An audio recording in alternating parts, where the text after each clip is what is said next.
The brass house key catches the afternoon light as I hang it on the small wooden hook by my front door. My front door. The words still feel foreign on my tongue, like a language I'm just learning to speak. At 22, I own this house, all 800 square feet of it. A secondhand armchair sits crooked in the corner of my living room, waiting to be arranged just right. The worn fabric holds the stories of another family's life, but now it's mine, bought with cash from the thrift store on Madison Avenue. I run my fingers along the slightly frayed armrest, picturing quiet evenings with a book, morning coffee, a life built on my own terms. The sunlight streams through bare windows, creating long rectangles on the hardwood floor. I should get curtains, maybe the pale yellow ones I saw at. The doorbell rings. My heart jumps. I freeze, staring at the front door like it might explain itself. I'm not expecting anyone. Gordon, my boss at the auto shop, knows I'm taking the weekend to settle in. The realtor dropped off the final paperwork yesterday. The bell chimes again, more insistent this time. I move toward the door, each step measured and careful. Through the peephole, the fish-eye view distorts familiar faces into something almost monstrous.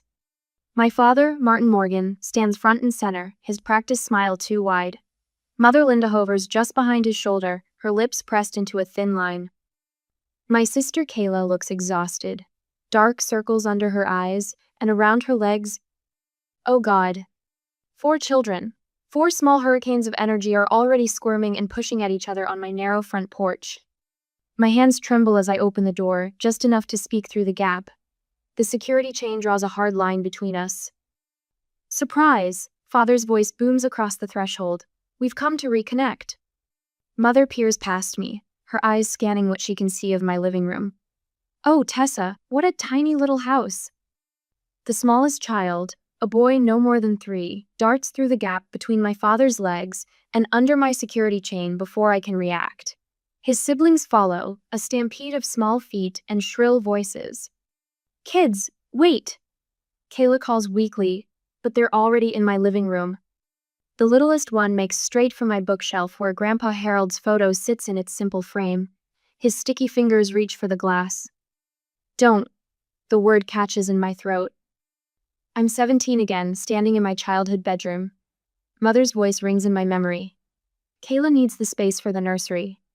You're old enough to figure it out, Tessa. That night, I packed everything I owned into Grandpa Harold's old pickup truck. Everything that mattered fit in 3 boxes and a duffel bag. We thought it was time, Father says, pulling me back to the present. He gestures at Kayla's minivan parked behind his SUV. The trunk stands open, packed with suitcases. Time to rebuild our family under one roof. A suitcase thuds onto my front porch, then another. Mother steps forward, reaching for the security chain. After everything we've done for you. The words hit like a physical blow. Everything they've done for me. Like making me sleep in a converted storage room while Kayla had the big bedroom. Like telling everyone at church I was the difficult twin when I dared to complain. Please, Tessa. Kayla's voice cracks. We don't have anywhere else to go, the bank. This is my house. My voice comes out quiet but firm. In the living room, the children have pulled the cushions off my thrift store chair. And you weren't invited to stay? Father's smile vanishes. Now listen here, young lady. No. The word rings with 5 years of stored courage. You need to leave. Always the selfish one. Mother's voice carries across my front yard. Mrs. Peterson next door pauses while watering her roses, head tilted to catch every word. Even after we raised you. Raised me? I laugh, the sound sharp and unfamiliar in my throat. You threw me out at 17. I raised myself. More neighbors appear on their porches. Perfect. Just perfect. Blood is supposed to mean something, Mother shouts as I close the door. The sound echoes through my empty house, mixing with the chaos of children and the thud of more suitcases hitting my porch.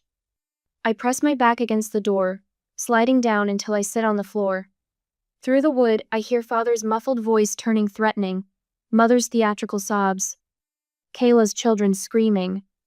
The brass key glints on its hook, catching the afternoon light.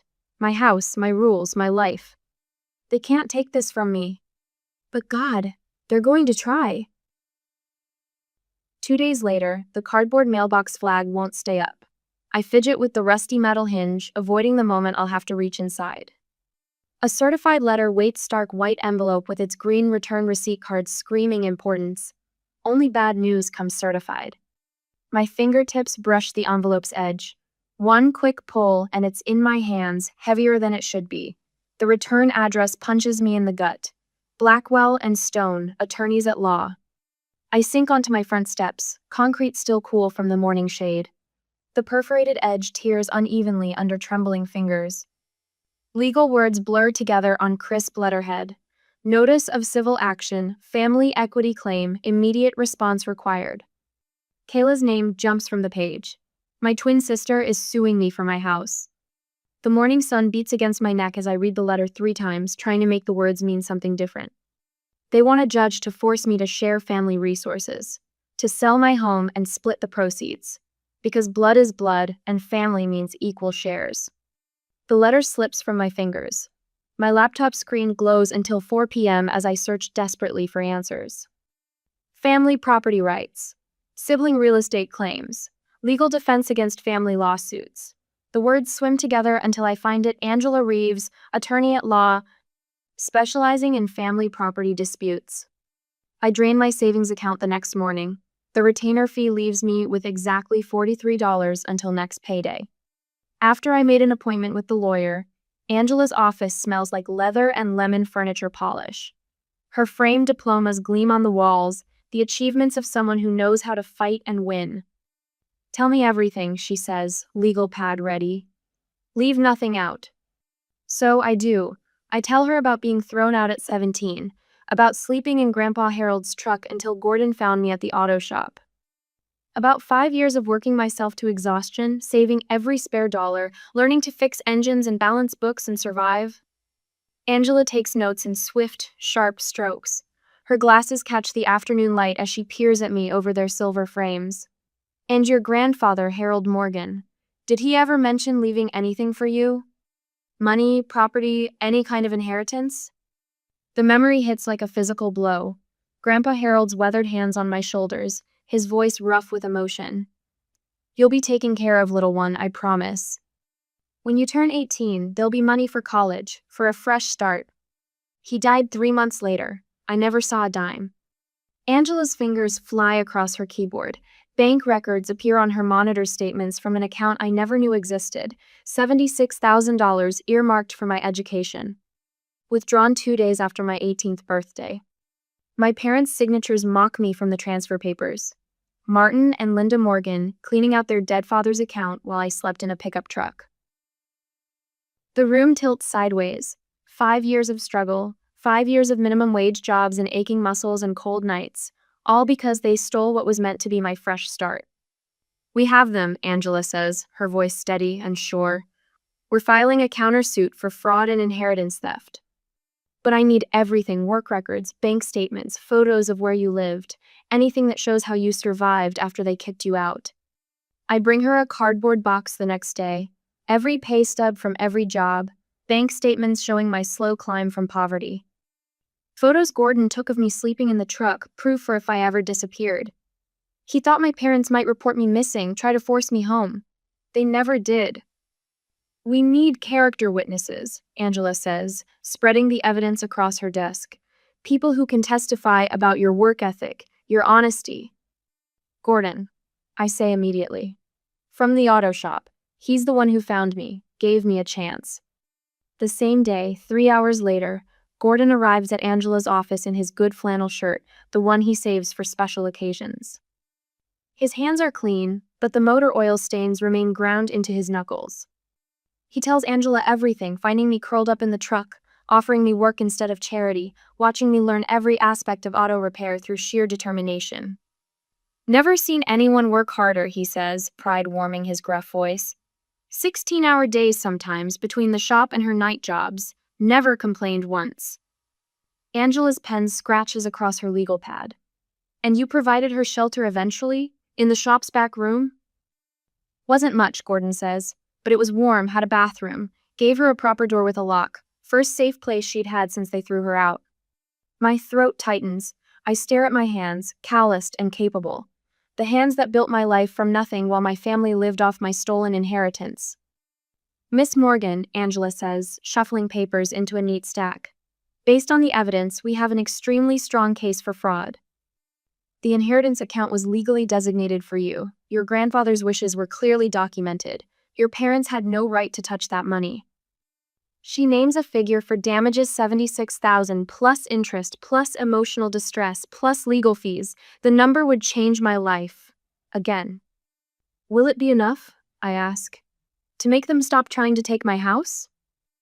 Angela's smile holds steel. By the time I'm done, they'll wish they'd never started this fight. The question is, are you ready for war? I think of my small house, bought with years of sweat and sacrifice. Think of Kayla's children running wild through my living room, my parents unloading suitcases like they had any right to my life. Think of sleeping in a truck while they spent my college fund. Yes, I say, my voice stronger than I feel. I'm ready. Angela nods once, sharp and satisfied. Then let's bury them in paperwork. Your family wants to talk about justice? Fine. Let's show them exactly what justice looks like. As she's organizing our defense, I'm thinking about the past, silent tears falling down my cheeks. The Walmart security light casts a sickly yellow glow through Grandpa Harold's Ford F-150 windows. I burrow deeper into my nest of blankets, listening to the midnight whispers of shopping carts and distant voices. 3 weeks since they kicked me out. 21 nights of parking lot roulette. A passing car's headlights sweep across my makeshift bedroom. I freeze, counting heartbeats until the beam moves on.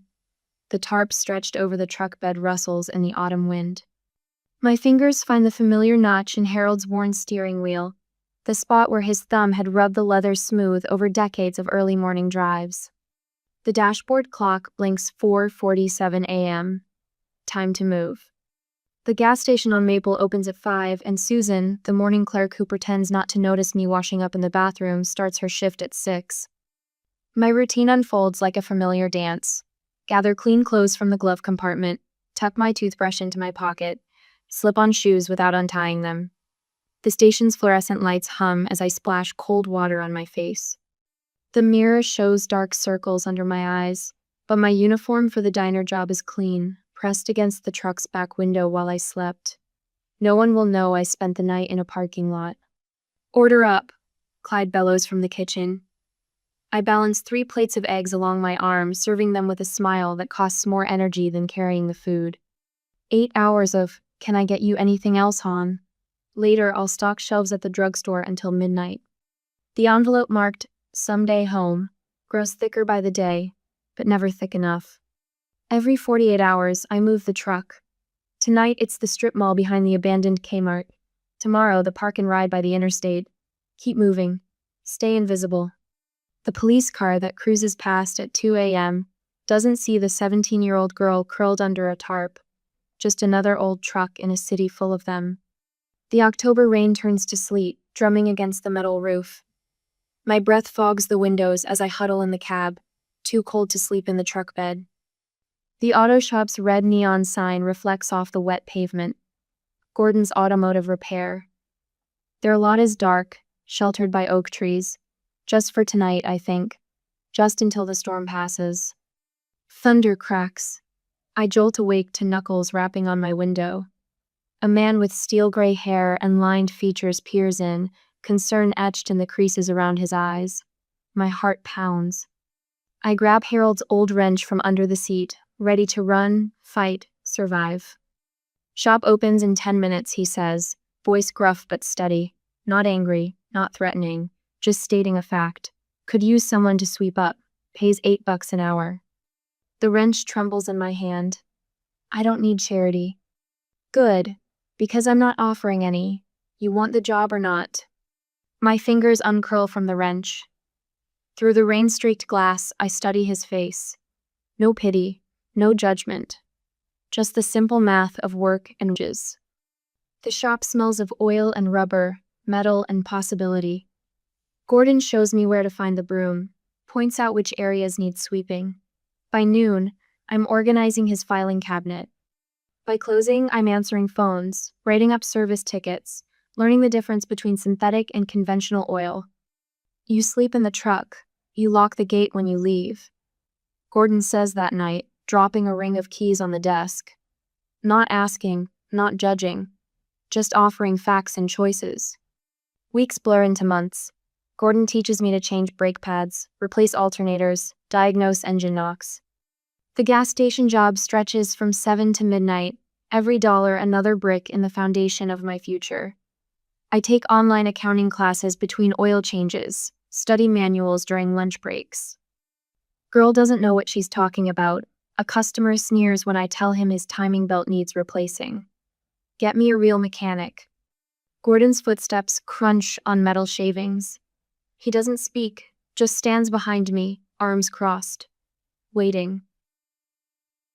I walk the customer through the diagnostic steps, pointing out the wear patterns, the metallic debris, the telltale signs of impending failure.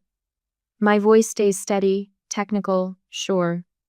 When I finish, Gordon nods once and returns to his office.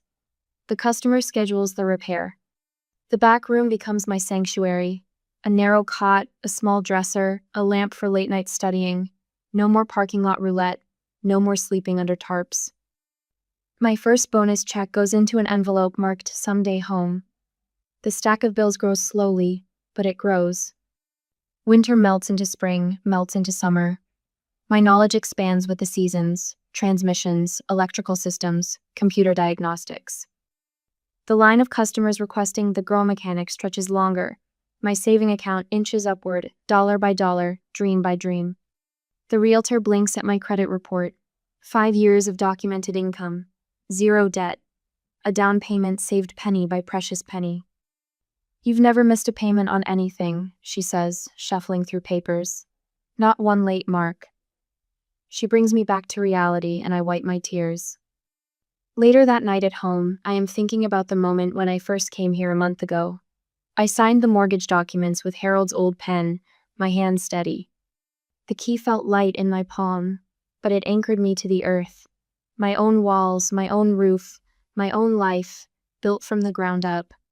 That first night, I spread a sleeping bag on the empty living room floor. The house creaked and settled around me, speaking in the language of new beginnings.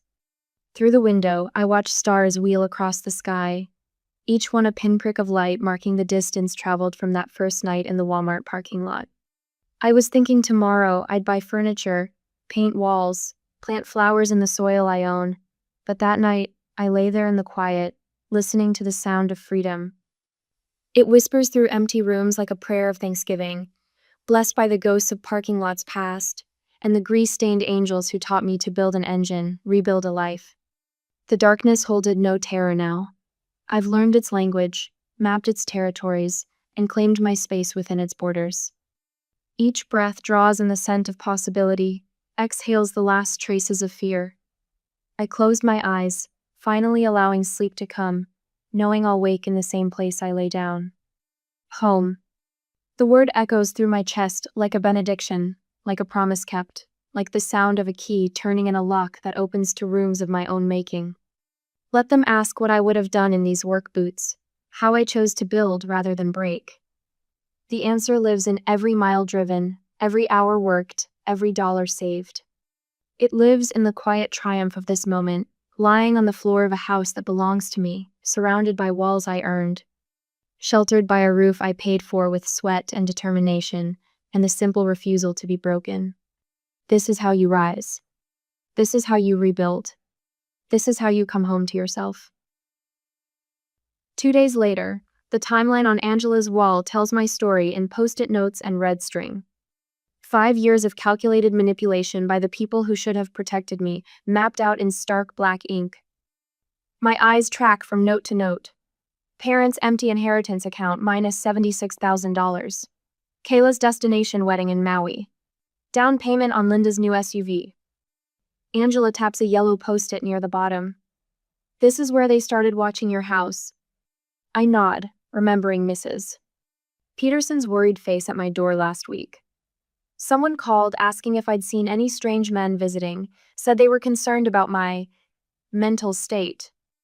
Classic intimidation tactics. Angela adjusts her wire-rimmed glasses. They're trying to isolate you, make you doubt yourself. The evidence of my independent life spreads across her desk. Pay stubs from the auto shop, the gas station, the cleaning service. A photo of Grandpa Harold's rusty Ford where I slept those first months. Bank statements showing every dollar I saved, every extra shift I worked. Your paper trail is immaculate, Angela says. Not a penny they can claim came from them. A car horn blares outside on the street later that day. I flinch, then force my shoulders to relax. Yesterday, Father appeared at Gordon's shop, all concerned smiles and reasonable tones. Just want to talk sense into my little girl, he told the other mechanics. Gordon threw him out, then spent an hour teaching me how to adjust a timing belt, his steady voice washing away the panic. A week later, at Angela's office, she says, "Let's practice your testimony again." She sits behind her desk, assuming the stern expression of an opposing counsel. "Miss Morgan, isn't it true that your parents provided you with food and shelter for 17 years? They did the legal minimum required by law." The words come easier now, rehearsed but honest. "Then they threw me out to make room for Liz baby." "And you never asked them for help?" "I learned early that asking meant owing. I chose independence instead." Angela nods, pleased. "Good. Direct, clear, no bitterness in your tone. The judge will." A knock interrupts us. Carol, Angela's secretary, pokes her head in. "Sorry to interrupt, but Mrs. Davidson brought dinner for Tessa again." My throat tightens. Since the lawsuit started, my neighbors have rallied. Mrs. Davidson's lasagna, Mr. Wilson bringing his tools to help install security cameras. The auto shop customers who sign statements about my character, who request the girl mechanics specifically for their cars. "Thank you," I manage. "Tell her I'll return the dish tomorrow." Carol hesitates. "Also, your mother and father are in the lobby." The familiar ice spreads through my chest. Angela stands, her expression hardening. "They don't have an appointment." "Kayla's with them. All 4 kids." Of course, their favorite weapon, Kayla's tears, the children's confusion, a spectacle designed to weaken my resolve. "Use the back exit," Angela suggests. I shake my head, gathering my files. No, I'm done running. The lobby stretches endless between me and the glass doors. Mother spots me first, rushing forward with practiced concern. "Tessa, please, we can work this out as a family." Family? The word tastes bitter. You mean like when you stole my inheritance? Father steps forward, Kayla's youngest balanced on his hip. "Now, princess, that money was meant for both our girls. We only..." "Lied?" My voice carries across the marble floor. "Forged documents? Use my college fund for Kayla's wedding?" "I needed help," Kayla whispers. Her children cling to her legs, eyes wide and confused. "You were always the strong one." "Strong enough to sleep in a truck at 17? Strong enough to work 3 jobs while you had your beach wedding?" Mother reaches for my arm. I step back. "We'll drop our suit," she says. "Just drop yours too. Start fresh. Be a real family again." The laugh bubbles up, surprising me with its sharpness. "A real family? You want my house, my savings, everything I built while you were stealing my future." "Blood matters more than money," Father says. "Blood?" I meet his eyes. "I'll see you in court." The back of my neck burns as I walk away, their voices rising behind me, but my steps don't falter. In my pocket, my house key presses against my palm, solid and real. That night, I sit alone in my living room, surrounded by the life I've built. Grandpa Harold's photo watches from the mantle as I scroll through old family pictures on my phone. Kayla and me at 10, before the twins became the favorite and the spare. Mother at my 8th grade graduation before she stopped attending my events. Father teaching me to change a tire at 13 before he decided I wasn't worth the effort. My phone buzzes. Gordon. "Just checking in, kid." His voice grounds me, reminds me of oil changes and timing belts and honest work. "Big day tomorrow." I'm ready. "Damn right you are. Closing the shop tomorrow, we'll all be there." I touch Grandpa Harold's old work watch on my bedside table. The leather band is cracked, the face scratched, but it keeps perfect time. Like me, weather-worn but reliable. Scarred but surviving. Tomorrow I'll wear it to court. Tomorrow I'll face the family that discarded me, with the family I chose standing behind me. The watch ticks steadily in the quiet room, keeping time, keeping faith, keeping me moving forward, 1 second at a time. The following morning, the courthouse steps gleam white in the morning sun. My fingers trace the worn edge of Grandpa Harold's work watch, its leather band soft against my wrist. Through the heavy wooden doors, voices echo off marble floors' symphony of justice in motion. "Ready?" Gordon asks, his weathered face creased with concern. I nod, straightening my sharply pressed blazer. 5 years of grease stains and coveralls have given way to courthouse propriety, but my hands still bear the honest calluses of a mechanic. The courtroom door swings open. Mother's perfume hits first the same cloying jasmine she wore the night she told me to leave. Father sits ramrod straight beside their lawyer, his expression carved from stone. Kayla hunches in the front row, fingers worrying the hem of her blouse. My footsteps click against polished floors as I walk to our table. Angela arranges documents with surgical precision: bank statements, work records, the wreckage of 5 years distilled into exhibits and evidence. The bailiff's voice booms. All rise. Judge Eleanor Martinez settles behind her bench, glasses perched low on her nose as she reviews the case file. Her eyes narrow at certain pages, lips pressing into a thin line. Your Honor, Kayla's lawyer rises first, hands spread in a gesture of false warmth. This is a simple case of family equity. My client merely seeks her fair share of familial resources, as any loving sister would. Angela's chair scrapes back. Your Honor, this case is about theft, not equity, and we have the documentation to prove it. The morning unfolds in carefully measured testimony. Kayla takes the stand first, tears welling on cue. We shared everything growing up, she says, voice wavering. Clothes, toys, our room until she chose to leave. Tessa was always different, distant. When I needed the space for my first baby's nursery, she just left. No goodbye, no trying to work things out.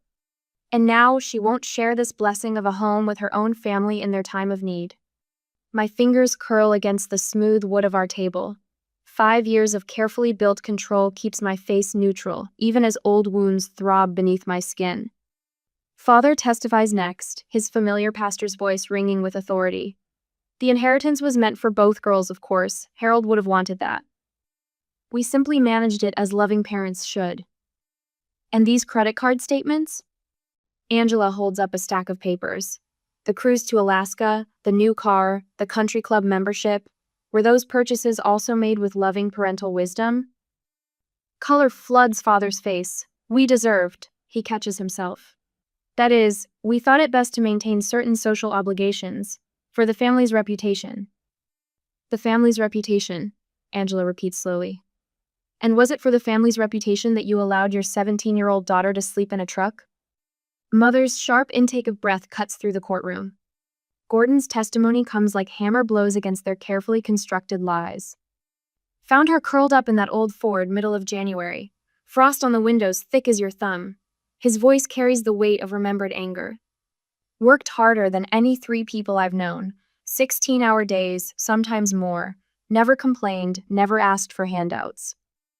Just kept her head down and earned every single dollar that went into that house. The judge's questions slice through pretense. Mr. Morgan, why exactly did you ask your daughter to leave at 17? We didn't ask, Father shifts in his seat. That is, we were teaching responsibility, character building. By making her homeless? The judge's pen taps against her desk. Did you file a missing persons report when she left? Well, no, but... Did you attempt to locate her? We assumed she was with friends. Did you check? Silence stretches like a taut wire. Mrs. Morgan. The judge turns to Mother. These bank records show $76,000 withdrawn from an account legally designated for Tessa's education. Where did that money go? Mother's fingers flutter to her throat, touching the gold cross that hangs there.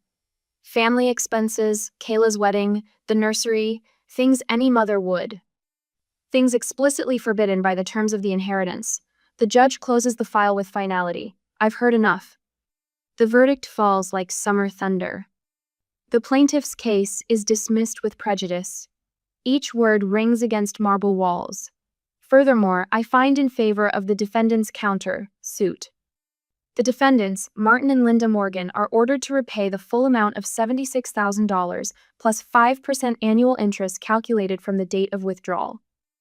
Additional punitive damages of $25,000 are awarded for emotional distress and legal fees. 15 minutes later, outside, reporters cluster like sparrows, microphones thrust forward. Miss Morgan, how does it feel to win against your own family? Tessa, will you forgive your parents? What do you say to others facing family betrayal? Mother's voice rises above the chaos. Tessa, please, we're still your parents. Blood is blood. I turn, sunlight warm against my face. Today isn't about winning. I say, voice carrying across the courthouse steps. It's about truth. Sometimes the hardest truth is learning the difference between the family you're born with and the family you build. Gordon waits at the bottom of the steps with my shop crew. Their familiar faces shine with pride and something deeper, the bonds of chosen family, forged in trust and sealed with time. I don't look back as I walk away from the cameras, from the echoes of old pain, from the shadows of what family should have been. Grandpa Harold's watch ticks steadily against my wrist, marking each step toward a future built on my own truth. Behind me, Mother calls one last time. Tessa, don't you dare walk away from us again. But I keep walking. Because sometimes walking away isn't an act of cowardice, it's the bravest thing you can do. I will never allow them to humiliate me ever again. 6 months later, the brass house key catches the morning light as I water my newly planted marigolds. Orange and yellow blooms nod in the gentle breeze, their faces turned toward the rising sun. The certified check from my parents sits on the porch swing behind me, still sealed in its envelope after a month. My garden spade rests against the wooden railing, crusted with fresh dirt from planting herbs yesterday. Rosemary, sage, and mint, simple plants that thrive with the right care, like me. Inside, my house has taken shape around me. The thrift store armchair now faces east, perfect for morning coffee. A soft Afghan drapes its back, picked up at a church sale for $3. Simple curtains filter the sunlight, turning it butter yellow across my hardwood floors. The mailman's footsteps crunch up my gravel path. More cards from my family, no doubt. The growing stack sits unopened in my kitchen drawer next to the takeout menus and spare batteries. Last week, Mother slipped a tear-stained letter through my mail slot. Yesterday, Father left another voicemail about starting fresh as a real family. The mail drops through the slot. Bills and junk mostly, except for one cream-colored envelope with familiar handwriting. Kayla, again. My phone buzzes on the porch rail. Gordon's name lights up the screen. Meeting in 20 about the manager position, his text reads, "Bringing donuts." A smile tugs at my lips. Gordon never brings donuts unless it's something big. The promotion we discussed last week must be happening. 5 years of oil changes and brake jobs, learning every engine that rolled into the shop, staying late to finish paperwork, it's all led to this moment. The check on my porch swing catches my eye again. Enough money for 2 years of business classes at the community college with plenty left over. The justice feels hollow somehow, like trying to put a price tag on 5 years of struggle. But the future it could build, that's worth everything. My garden hose drips steadily, creating dark patches in the soil. A robin hops closer, searching for earthworms in the damp ground. This is what peace feels like, I realize. Not the absence of conflict, but the presence of growth. The screen door creaks, and I step inside to change for work. My living room walls, once bare, now hold carefully chosen pieces of my life. The framed house key hangs beside my first pay stub from Gordon's shop. Below them, Grandpa Harold smiles from his silver frame, his kind eyes crinkling at the corners. My therapy journal lies open on the coffee table, last night's entry still visible. "You can't heal in the same environment that made you sick." Dr. Chen's words from our last session. She'd nodded approvingly when I told her about setting boundaries with my family. The morning light streams through my front windows, painting patterns on the floor. This house isn't just shelter anymore, it's proof that broken foundations can be rebuilt. Every mortgage payment, every careful repair, every small improvement stands as testimony to what determination can build from nothing. A shadow passes my window. A girl, maybe 16, peers through the glass at Gordon's shop across the street. Her clothes hang loose and her backpack bulges with what looks like everything she owns. My throat tightens. I know that look, the careful way she studies the building, wondering if it might offer sanctuary. My work boots wait by the door, laces still tied from yesterday's shift. I grab them, along with my keys and wallet. The girl startles when I cross the street, but something in my expression must reassure her. Help wanted? Her voice barely carries across the parking lot. I think of Gordon, finding me asleep in my truck that rainy morning. The way he handed me a broom instead of pity. We need someone to sweep the shop, I tell her. Start with that, see where it leads. Hope flickers in her eyes, the same desperate hope I carried 5 years ago. When can I start? Now. I unlock the shop door, flick on the lights. I'm Tessa. First thing we teach here is how to properly clean a workbench. She follows me inside, footsteps hesitant on the concrete floor. Her shoulders stay tense, waiting for the catch, the moment when kindness turns to cruelty. I recognize that, too. What's your name? I ask, pulling out the broom. Jenny. Well, Jenny, here's the deal. Work hard, learn everything you can, be honest. That's all we expect. The rest? I gesture at her backpack. That's your business until you decide to tell us. Tears well in her eyes, but she blinks them back. Strong girl, survivor. I hand her the broom, handle first. Start in the back corner, work your way forward. Any questions? She shakes her head, grips the broom like a lifeline. The morning sun streams through the shop windows, catching dust motes in its beam. They dance like tiny stars, swirling in the light. My phone buzzes again, mother's number displayed on the screen. I look at Jenny, already sweeping with fierce concentration. At my house across the street, morning glories climbing the porch trellis I built last weekend. At the future stretching before me, unwritten and full of possibility. The phone keeps ringing. I press silence without hesitation. Some calls don't need to be answered. Some gardens grow better with careful pruning. Some families are chosen, built on foundations of kindness rather than blood. My garden hose still drips across the street, feeding the marigolds I planted at dawn. They'll bloom all summer if tended right. I know something about that now, about growing things, about nurturing strength from broken ground. Gordon's truck pulls into the parking lot, pink bakery box visible on the passenger seat. Jenny sweeps steadily in the back, each stroke of the broom a small act of faith in tomorrow. The sun climbs higher, warming the concrete beneath my feet. This is what healing looks like. Not the absence of scars, but the presence of new growth. Not the forgetting of past wounds, but the planting of future gardens. Time to get to work.